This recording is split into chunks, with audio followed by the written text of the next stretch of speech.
የደብረጽዮን ቁጣና ከጠቅላይ ሚኒስትር አብይ አህመድ ንግግር ጀርባ ያለው አነጋጋሪ ጉዳይ ኢትዮጵያን ወደ አዲስ የታሪክ ምዕራፍ የሚወስደው የሰኔው የአዳማ ስብሰባ የመጨረሻው ፍጥጫ ይሆን? የደብረ ማርቆሱ ንግግር ያስከተለው መናወጥና የብልጽግና ሚስጥራዊ የህገ መንግስት ለውጥ እቅድ። ሰላም ጤና ይስጥልን የተከበራችሁ የቻናላችን ቤተሰቦች፣ ዛሬ ሀገሪቱን እያነጋገሩና የወደፊት ዕጣ ፈንታዋን አደጋ ላይ እየጣሉ የሚገኙ እጅግ ወሳኝና ጥልቅ የሆኑ የፖለቲካ ጉዳዮችን ይዘንላችሁ ቀርበናል። በአንድ በኩል በፌዴራሉ መንግስትና በትግራይ አመራሮች መካከል አዲስና አስፈሪ የቃላት ጦርነት ተከፍቷል። ጠቅላይ ሚኒስትር አብይ አህመድ በደብረ ማርቆስ ከተማ ያደረጉት ንግግር የትግራይን መሪ ዶክተር ደብረጽዮን ገብረ ሚካኤልን ለምን እጅግ አስቆጣ? ከንግግሩ ጀርባ የነበረው የታሪክ ቁስልና የፖለቲካ ስሌትስ ምንድነው? በሌላው ጉዳይ ደግሞ መላውን ኢትዮጵያን ሊያናውጥ የሚችል እጅግ ሚስጥራዊና ትልቅ የፖለቲካ ውሳኔ በአዳማ ተወስኗል። ገዢው የብልጽግና ፓርቲ ለ3 ቀናት ባደረገው ስብሰባ አሁን ያለውንና ላለፉት 30 ዓመታት የሀገሪቱን የብሔር ፖለቲካ መሰረት ሆኖ የቆየውን የህገ መንግስቱን መግቢያ እኛ የኢትዮጵያ ብሔር ብሔረሰቦችና ህዝቦች የሚለውን ሐረግ ለመሰረዝ ሙሉ አቋም መያዙ ታውቋል። ይህ በታሪክ ታይቶ የማይታወቅ እርምጃ ለምን አስፈለገ? በፌዴራሊስትና በዜግነት ፖለቲካ አራማጆች መካከልስ ምን አይነት እልህ አስጨራሽ ትግል ይፈጠራል?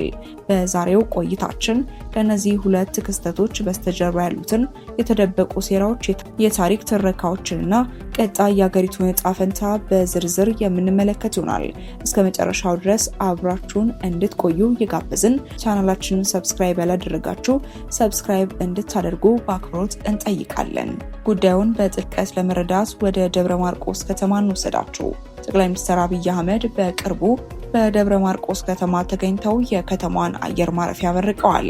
ጠቅላይ ሚኒስትሩ አየር ማረፊያውን በመረቁበት ወቅትም በአማራ ክልል በተለይም በጎጃም እየተካሄደ ያለውን አለመረጋጋትና ጦርነት ታሳቢ ያደረገ ነገር ግን ከፍተኛ የታሪክ ቁስልን የነካካ ንግግርን አድርገዋል።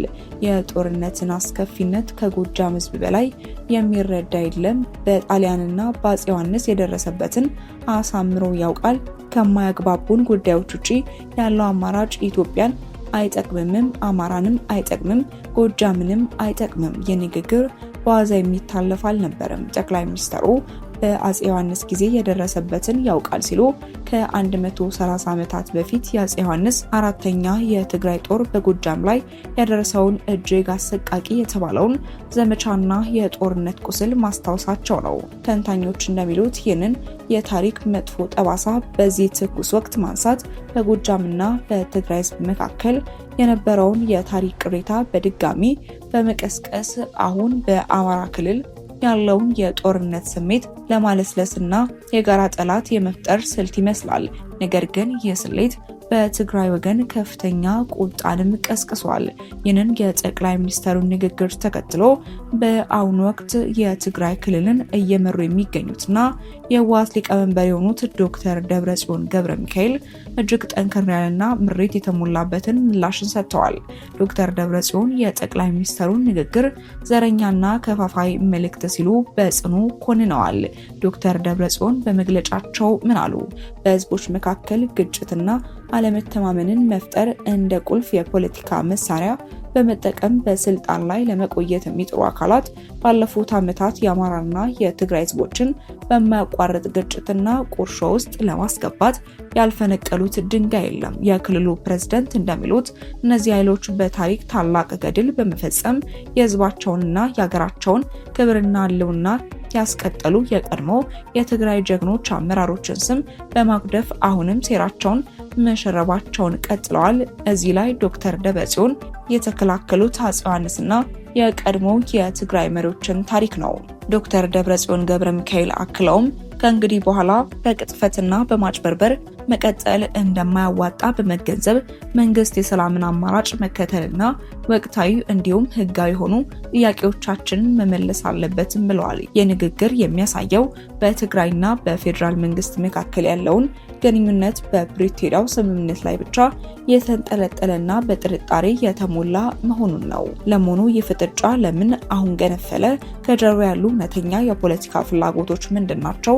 የፖለቲካ ተንታኞች ሶስት ዋና ዋና ነጥቦችን ያነሳሉ። የመጀመሪያው የአማራና የትግራይ የወሰን ጉዳይ፣ የወልቃይት ጠገዴና የራያ ጉዳይ ነው። አሁንም መፍትሄ አላገኘም። ፌዴራል መንግስቱ ጉዳዩን በሪፈረንደም ወይም በህገ መንግስታዊ መንገድ ለመፍታት ቃል ቢገባም በተግባር ግን በሁለቱም ወገን ጥርጣሬና ፍርሃት አለ። ሁለተኛው በአማራ ክልል ያለው የጸጥታ ቀውስ ነው። ጠቅላይ ሚኒስትሩ የጎጃምን ህዝብ የታሪክ ቁስል በማንሳት በአማራና በትግራይ መካከል የነበረውን የታሪክ ጠባሳ በመጠቀም የአማራ ክልል ታጣቂዎች ትኩረታቸውን ወደ ቀድሞ ጠላት እንዲያደርጉና ከፌዴራል መንግስቱ ጋር ሰላም እንዲያወርዱ ለማግባባት የሞከሩበት መንገድ ነው ተብሎም ይገመታል። ሶስተኛው የትግራይ ክልል የውስጥ ፖለቲካ መከፋፈል ነው። በትግራይ ክልል ጊዜያዊ አስተዳደርና በህወሓት መሪዎች መካከል ባለው የውስጥ ሽኩቻ ምክንያት ዶክተር ደብረጽዮን ገብረ ሚካኤል የትግራይን ህዝብ ስሜት አንድ ለማድረግና የራሳቸውን የፖለቲካ የበላይነት ለማረጋገጥ በፌዴራል መንግስት ላይ ጠንካራ አቋም ማሳየትን መርጠዋል። ይህ ፍጥጫ በሀገሪቱ የሰላም ሂደት ላይ ጥቁር ጥላ ማሳረፉ አይቀሬ ነው። የትግራይ አመራሮች እውነተኛ ማንነቱ በአደባባይ ታይቷል እያሉ መግለጫ መስጠታቸው ግንኙነቱ ምን ያህል ወደ ጽንፍ እየሄደ መሆኑን በግልጽ የሚያሳይ ነው። አሁን ደግሞ ወደ ሁለተኛውና ይበልጥ አሳሳቢ ወደሆነው ጉዳያችን እናልፋለን። ከሳምንታት በፊት የብልጽግና ፓርቲ ማዕከላዊ ኮሚቴ በአዳማ ከተማ ለ3 ቀናት ከሰኔ 23 እስከ ሰኔ 25 እጅግ ወሳኝ ስብሰባን አድርጎ ነበር። በአጠቃላይ 300 የሚጠጉ የፓርቲው ምክር ቤት አባላትና የክልል ከፍተኛ አመራሮች በተሳተፉበትና በአቶ አደም ፋራ በተመራው በዚህ መድረክ ላይ ለሀገራዊ ምክክር የሚቀርቡ የፓርቲው አቋሞችም ቀርበዋል። ቢቢሲ አፋን ኦሮሞ ከከፍተኛ የፓርቲው ምንጮች እንዳረጋገጠው የብልጽግና ፓርቲ ያቀረበው ዋነኛ አጀንዳ የፌዴራል ህገ መንግስት መግቢያ እንዲቀየር የሚል ነው። አሁን ያለው ህገ መንግስት መግቢያ የሚጀምረው እኛ የኢትዮጵያ ብሔር ብሔረሰቦችና ህዝቦች በሚል ነው። ብልጽግና ግን ይህንን ቀይሮ በሚከተለው ሀረግ እንዲተካ አቋም ይዟል። እሱም እኛ ህብረ ብሔራዊ የኢትዮጵያ ህዝብ የሚል ነው። ፓርቲው ይህንን ለመቀየር ያቀረባቸው ሁለት ዋና ዋና ምክንያቶች እጅግ አስገራሚ ናቸው። የመጀመሪያው ምክንያት አሁን ያለው የህገ መንግስቱ መግቢያ የተጻፈው ከጭቆናና ከቂም በቀል ስሜት በመነሳት በመሆኑ የወደፊቱን የጋራ ሀገራዊ ራዕይና አንድነትን በአግባቡ አያሳይም የሚል ነው። ሁለተኛው ምክንያት ደግሞ በብሔር ፖለቲካ መዋቅር ውስጥ ራሳቸውን ማግኘት የማይፈልጉትን እኛ ዜጋ ነን ኢትዮጵያውያን ነን የሚሉትን በሚሊዮን የሚቆጠሩ ዜጎች ድምጽና ማንነትን አካቶ እንዲይዝ ለማድረግ ነው። ይህ ዕቅድ በአገሪቱ የፖለቲካ ምህዳር ላይ ታላቅ መንቀጥቀጥን መፍጠሩ አይቀሬ ነው። የፌዴራሊስት ኃይሎች ህወሓትና የኦሮሞ ፖለቲከኞችን ጨምሮ ይህንን እርምጃ የፌዴራል ስርዓቱን ለመናድና ወደ አህዳዊ ስርዓት ለመመለስ የተወጠነ አድርገው እንደሚወነጅሉት ጥርጥር የለውም።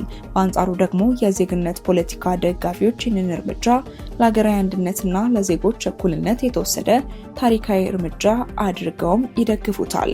ክቡራን ተመልካቾቻችን፣ የዛሬው ትንታኔያችን የሚያሳየን አንድ ትልቅ እውነት አለ።